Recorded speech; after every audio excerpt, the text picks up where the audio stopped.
তাপস রায় বলেছেন যে সুদীপ বন্দ্যোপাধ্যায় রাজনৈতিক ক্যারিয়ার অনেকদিন আগেই শেষ হয়ে গেছে। হ্যাঁ, সেটা তো ঘটনা। ও রাজনৈতিক ক্যারিয়ার অনেক কাল আগেই শেষ হয়ে গেছিল। তাপস রায় তো 2019-এ ক্যান্ডিডেট হতে চেয়েছিল, সিরিয়াসলি ক্যান্ডিডেট হতে চেয়েছিল। তখন তো তাপস রায়কে ক্যান্ডিডেট করা হয়নি,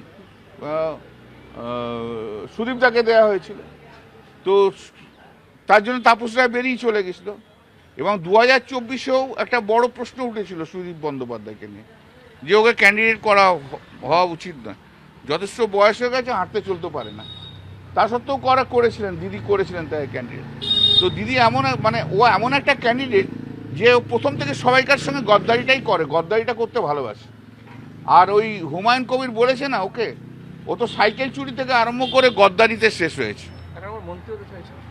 সে হোক, যা ইচ্ছা হোক, ও হবে কি কাকলি ঘোষ দস্তিদার হবে কি শতাব্দী রায় হবে, সেই নিয়ে মারপিট চলুক না। আমরা তো বললাম এখন ট্রাম্পের কাছে নিয়ে যাবে, এখন স্পেশাল ফ্লাইট দিয়ে ট্রাম্পের কাছে নিয়ে যাবে, ওখানে ডিনার খাওয়াবে বলেছে। এখানে তো কিছু করতে পারবে না, এখন 1.5-2 বছর তো নাচতে হবে। এদিক হয় এখানে নাচবে, ওখানে নাচবে, এখানে নাচবে, ওখানে নাচবে। 2 বছর পর টাইম লাইন শেষ। বাংলার মানুষ আর ভোট দিয়ে জেতাবে না, ওদের চিন্তা করার কিচ্ছু নেই। 1.5-2 বছর একটু লিপস্টিক কেউ ভালো লিপস্টিক মাখবে, ফেস পাউডার দেবে, কত সাজা গোজাটা বেড়ে গেছে দেখেছো 2-1 জনের। না আমার বলছি না, ঠিক আছে। যে বলেছিল যে এই যে সায়নী ঘোষ কি একটা গালাগাল দিয়েছিল শুভেন্দু অধিকারীকে, বলেছিল ওর নাম করলেই সারাদিন খারাপ হয়ে যাবে, সেও চলে যাচ্ছে শুভেন্দু অধিকারীর কাছে।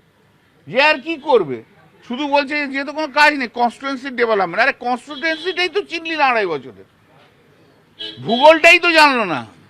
এই যে খলিলুর রহমান, আবু তেহের, এরা যখন প্রধানমন্ত্রী সরাসরি সঙ্গে দেখা করেছে, আজকে শুভেন্দুর সঙ্গে দেখা করতে, প্রত্যেকবারই বলছে উন্নয়নের কথা।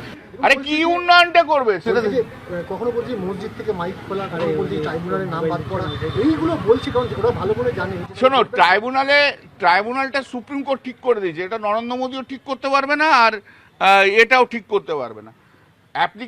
অ্যাপিল যা ফাইল করার, তাতে জন্য সুপ্রিম কোর্ট 15 দিন টাইম দিয়েছিল সেই সময়। সেই টাইম কবে পেরিয়ে গেছে, সেই টাইম লাইন কেউ চেঞ্জ করতে পারবে না। এসব নাটক করছে, এই দুজনের নাম বলে না, এরা দুজন নাটক করছে খুব। ঢুকতে পারছে না মুর্শিদাবাদে। ভাই, সকাল থেকে আমার কাছে মুর্শিদাবাদে অনেক লোক এসেছিল, দাদা কবে যাবে করে। তো মুর্শিদাবাদে ঢুকতে পারছে না, বাড়ি থেকে বেরোতে পারছে না। অবস্থা ওদের খুব খারাপ অবস্থা।